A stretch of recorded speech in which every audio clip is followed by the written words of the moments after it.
এই কাজগুলো, যেই কাজের সংক্ষিপ্ত বিবরণী আপনাদের সামনে আমি তুলে ধরলাম, এই কাজগুলো যদি আমরা সফলতার সাথে করতে পারি তাহলে উপকারভোগী কারা হবে?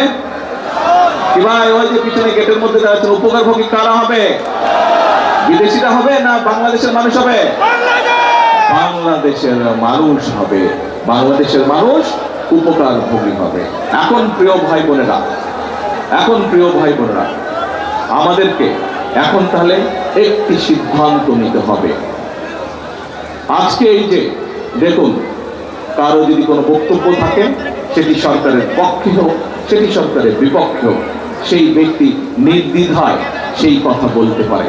আজকে দেখুন, কোনো সংবাদপত্রে যদি কোনো খবর ছাপে, সেটি সরকারের পক্ষে হোক অথবা সরকারের বিপক্ষে হোক, সেই সংবাদপত্র কিন্তু ভয় পায় না, সে তার কথা বলে। সত্য কি সঠিক কি বেঠিক এটি হচ্ছে পরের বিষয়, কিন্তু মূল বিষয় হচ্ছে যে আজ বাংলাদেশের মানুষের গণতান্ত্রিক অধিকার বলেন অথবা বাক বা ব্যক্তির স্বাধীনতা বলেন, সেটি প্রতিষ্ঠিত হয়েছে। আজকে এই বাক বা ব্যক্তির স্বাধীনতা আজকে প্রতিষ্ঠিত হয়েছে।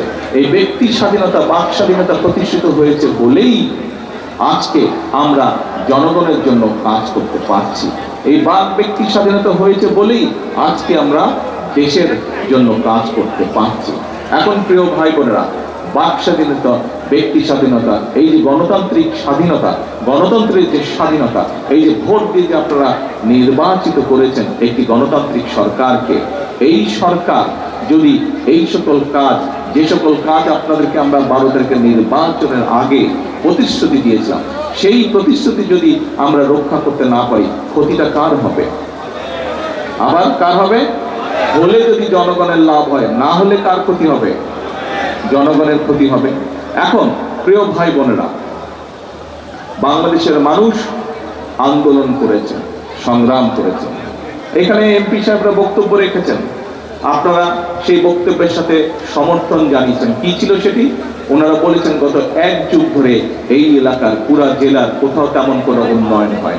আমরা যা উন্নয়ন দেখেছি, যা উন্নয়ন, রাস্তাঘাট, স্কুল কলেজ, ঈদগাহ মাঠ যাই হয়েছে কিনা, স্কুল কলেজ হাসপাতাল যেগুলাই হয়েছে, সব আমরা বিগত বিএনপি সরকার, খালেদা জিয়া সরকারের সময় সাইফুর রহমান সাহেব এই কাজগুলো করেছেন। বিগত 1 যুগেরও বেশি সময় ধরে এই এলাকার মানুষ উন্নয়নের তেমন কোনো ছোঁয়া তারা দেখতে পায় না। প্রিয় ভাই বোনেরা, মানুষ বিগত 1 যুগ ধরে 71 সালে যেরকম বুকের তাজা রক্ত ফেলে দিয়ে বাংলাদেশের মানুষকে স্বাধীন করেছিল, গত 1 যুগ ধরেও কিন্তু বাংলাদেশের মানুষ রাজপথে আন্দোলন করেছে, সংগ্রাম করেছে তার ভোটের অধিকার প্রতিষ্ঠিত করার জন্য। গত 1 যুগ ধরে মানুষ আন্দোলন সংগ্রাম করেছে তার ব্যক্তি বাক স্বাধীনতা রক্ষা করার জন্য, যেটা তার কাছ থেকে ছিনিয়ে নেওয়া হয়েছিল। ভোটের অধিকার ছিনিয়ে নেওয়া হয়েছিল, তার কথা বলার অধিকার ছিনিয়ে নেওয়া হয়েছিল। প্রিয় ভাই বোনেরা, 2024 সালের 5ই আগস্ট এই বাংলাদেশের মানুষ, ছাত্র জনতা, নারী পুরুষ সকলে রাজপথে নেমে এসেছিল এবং স্বৈরাচারকে এই দেশ ছেড়ে পালিয়ে যেতে বাধ্য করেছে। প্রিয় ভাই বোনেরা, একটু আগে বক্তব্যের প্রথমে আপনাদেরকে যেই কাজগুলোর ফিরিস্তি আপনাদের সামনে আমি তুলে ধরলাম, আপনাদের আমি জিজ্ঞেস করেছি এই কাজগুলো যদি আমরা বাস্তবায়ন করতে পারি কাদের উপকার হবে? আপনারা বলেছেন এই দেশের মানুষের উপকার হবে।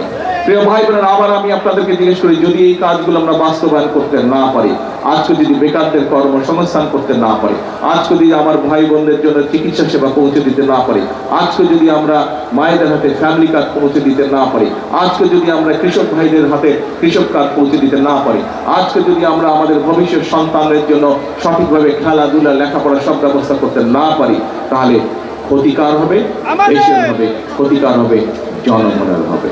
প্রিয় ভাই বোনেরা, দেশের মানুষ এখন স্থিতিশীলতা চায়, দেশের মানুষ দেশে এখন শান্তি চায়, দেশের মানুষ দেশে এখন স্থিতিশীলতা চায়, শান্তি চায়, কর্মসংস্থান চায়, শিক্ষার ব্যবস্থা চায়, চিকিৎসা সুবিধার ব্যবস্থা চায়। তাই তো নাকি?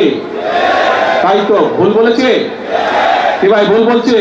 ওই যে শহীদ মিনারের উপরে মানুষ দাঁড়িয়ে আছেন, কি ভুল বলছে? কথা শুনছেন? সঠিক? এই যে গেটের মধ্যে কয়েক হাজার মানুষ দাঁড়িয়ে আছেন, সঠিক বলছে না বেঠিক বলছে? সঠিক বলে হাত তোলেন। ধন্যবাদ। প্রিয় ভাই বোনেরা, তাই যদি হয়ে থাকে, আমরা যদি দেশের ভাগ্যের পরিবর্তন করতে চাই, আমরা যদি দেশের মানুষের ভাগ্যের পরিবর্তন করতে চাই, তাহলে আমাদের সকলকে পরিশ্রম করতে হবে। সরকারের যেমন দায়িত্ব আছে জনগণের ভাগ্যের পরিবর্তনের জন্য উন্নয়ন কাজ করা, সরকারের যেমন ভাগ্য আছে দেশের ভবিষ্যৎ সন্তানদের জন্য শিক্ষার ব্যবস্থা করা, সরকারের যেমন দায়িত্ব আছে দেশের নারীদের নিরাপত্তা নিশ্চিত এবং কিভাবে নারীদেরকে ক্ষমতায়ন করা যায় তার ব্যবস্থা করা, সরকারের যেমন দায়িত্ব আছে দেশের মানুষের জন্য নিরাপদ ব্যবস্থা করা, ঠিক একইভাবে জনগণকেও তাদের কিছু দায়িত্ব পালন করতে হবে। কারণ এই জনগণ নিয়ে বাংলাদেশ, কোন সরকার নিয়ে শুধু বাংলাদেশ না, কোন দল নিয়ে শুধু বাংলাদেশ না, কোন ব্যক্তি বা পরিবার নিয়ে বাংলাদেশ না। বাংলাদেশ হলো 20 কোটি জনগণকে নিয়ে বাংলাদেশ। এই দেশের যদি ভাগ্যের পরিবর্তন হয়, এই 20 কোটি মানুষের ভাগ্যের পরিবর্তন হবে। এই দেশের 20 কোটি মানুষের যদি ভাগ্যের পরিবর্তন হয়, তাহলে একমাত্র দেশের মানুষের ভাগ্যের পরিবর্তন করতে সম্ভব হবে। প্রিয় ভাই বোনেরা, সেজন্যই আজকে আমাদেরকে ধীর স্থির ভাবে চিন্তা করতে হবে।